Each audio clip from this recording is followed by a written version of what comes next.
പുത്രൻ നിങ്ങൾക്ക് സ്വാതന്ത്ര്യം വരുത്തിയാൽ നിങ്ങൾ സാക്ഷാൽ സ്വതന്ത്രരാകും. ദൈവത്തിൻ്റെ മാറ്റമില്ലാത്ത വചനം ശ്രദ്ധിക്കുന്ന പ്രിയപ്പെട്ടവരെ, ദൈവം നിങ്ങളെ സ്വതന്ത്രമാക്കുവാൻ ആഗ്രഹിക്കുന്നു. നിങ്ങൾ സ്വാതന്ത്ര്യം പ്രാപിക്കുവാൻ ദൈവം ആഗ്രഹിക്കുന്നു. സ്വാതന്ത്ര്യത്തിനായിട്ട് ക്രിസ്തു നമ്മെ സ്വതന്ത്രരാക്കി. അതെ, നമ്മുടെ കർത്താവായ യേശുവാണ് നമുക്ക് സ്വാതന്ത്ര്യം നൽകുന്നത്. സ്വാതന്ത്ര്യത്തിനായിട്ട് ക്രിസ്തു നമ്മെ സ്വതന്ത്രരാക്കി. പ്രിയപ്പെട്ടവരെ, നാം സ്വതന്ത്രരായാൽ അവിടെ സമാധാനമുണ്ട്, അവിടെ സ്വസ്ഥതയുണ്ട്. എന്താണ് സ്വാതന്ത്ര്യം? കർത്താവായ യേശു ക്രിസ്തുവിൽ വിശ്വസിക്കാം, എന്നാൽ നീയും നിൻ്റെ കുടുംബവും രക്ഷ പ്രാപിക്കും. നിങ്ങൾ യേശുവെ വിശ്വസിക്കുന്ന ഒരു വ്യക്തിയാണെങ്കിൽ, പ്രിയപ്പെട്ടവരെ, നിങ്ങളുടെ പാപങ്ങൾ മോചിക്കപ്പെട്ടിരിക്കുകയാണ്. നിങ്ങളുടെ പാപങ്ങൾ അത് എത്ര കടും ചുവപ്പായിരുന്നാലും ദൈവം അതിനെ ഇന്ന് പകൽ ഹിമം പോലെ വെളുപ്പിക്കുകയാണ്. അതൊരു വലിയ സ്വാതന്ത്ര്യമാണ്, പാപമോചനം. അതെ, നിങ്ങൾക്ക് ഇന്ന് പകൽ ദൈവം ആ സ്വാതന്ത്ര്യം നൽകുകയാണ്. തിരുവചനം പറയുന്നു, സത്യം അറിയുകയും സത്യം നിങ്ങളെ സ്വതന്ത്രരാക്കുകയും ചെയ്യും. എന്താണ് നമ്മെ സ്വതന്ത്രമാക്കുന്നത്? സത്യമാണ്. സത്യത്തെ നാം അറിയുക. എന്താണ് സത്യം? നമ്മുടെ കർത്താവായ യേശു നമുക്ക് പകരമായി ക്രൂശിൽ മരിച്ചു. നമ്മുടെ പാപത്തെ ചുമന്നുകൊണ്ട് ക്രൂശിൽ മരിച്ചു. യേശു കർത്താവ് മരണത്തെ ജയിച്ച് ഉയർത്തെഴുന്നേറ്റപ്പോൾ പിതാവായ ദൈവം നമുക്ക് നൽകിയ വലിയ ഒരു വിടുതലാണ് പാപമോചനം.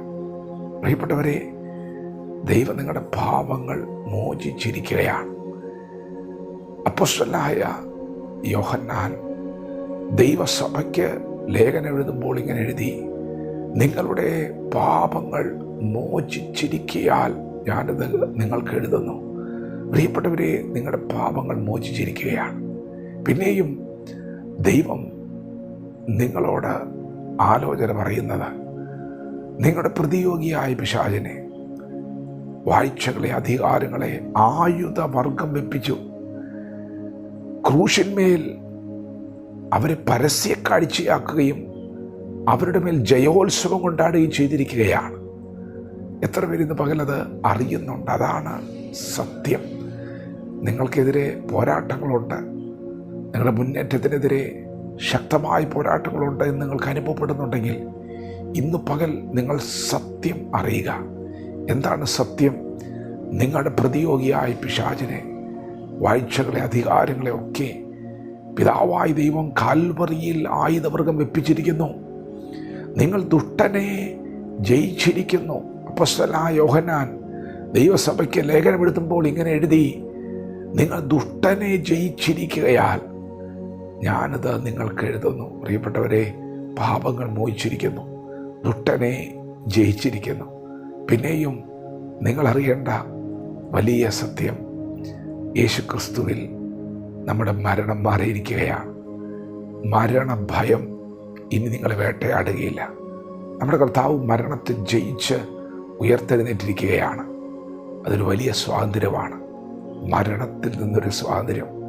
ഇപ്പോൾ ക്രിസ്തു യേശുവിലുള്ളവർക്ക് ഒരു ശിക്ഷാവിധിയുമില്ല.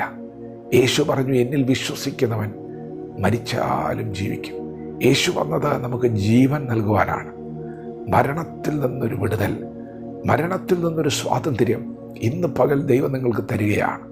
നിങ്ങൾ ക്രിസ്തു യേശുവിൽ വിശ്വസിക്കുമ്പോൾ ക്രിസ്തുവിൽ നിങ്ങൾ ജീവനിൽ പ്രവേശിക്കുകയാണ്, നിത്യ ജീവനിൽ പ്രവേശിക്കുകയാണ്. നിങ്ങളുടെ പാപങ്ങൾ മോചിക്കപ്പെട്ടിരിക്കുന്നു, നിങ്ങൾ ദുഷ്ടനെ ജയിച്ചിരിക്കുന്നു, നിങ്ങൾ നിത്യ ജീവൻ പ്രാപിച്ചിരിക്കുകയാണ്. വചനത്തോട് പ്രതികരിക്കുക. ഇത് സത്യം, ഇത് ദൈവം നിങ്ങൾക്ക് നൽകുന്ന വചനം, ഇത് നിങ്ങളെ സ്വാതന്ത്ര്യപ്പെടുത്തുന്ന വചനം, ജീവിപ്പിക്കുന്ന വചനം. സ്വാതന്ത്ര്യം അനുഭവിപ്പാൻ ദൈവം നമ്മെ വിളിച്ചിരിക്കുകയാണ്. സ്വാതന്ത്ര്യത്തിനായിട്ട് ക്രിസ്തു നമ്മെ സ്വതന്ത്രരാക്കുന്നു. വചനത്തോട് പ്രതികരിക്കാം. ദൈവം നമ്മെ ഓരോരുത്തരെയും പകൽ അനുഗ്രഹിക്കുമാറാകട്ടെ. ആമേൻ.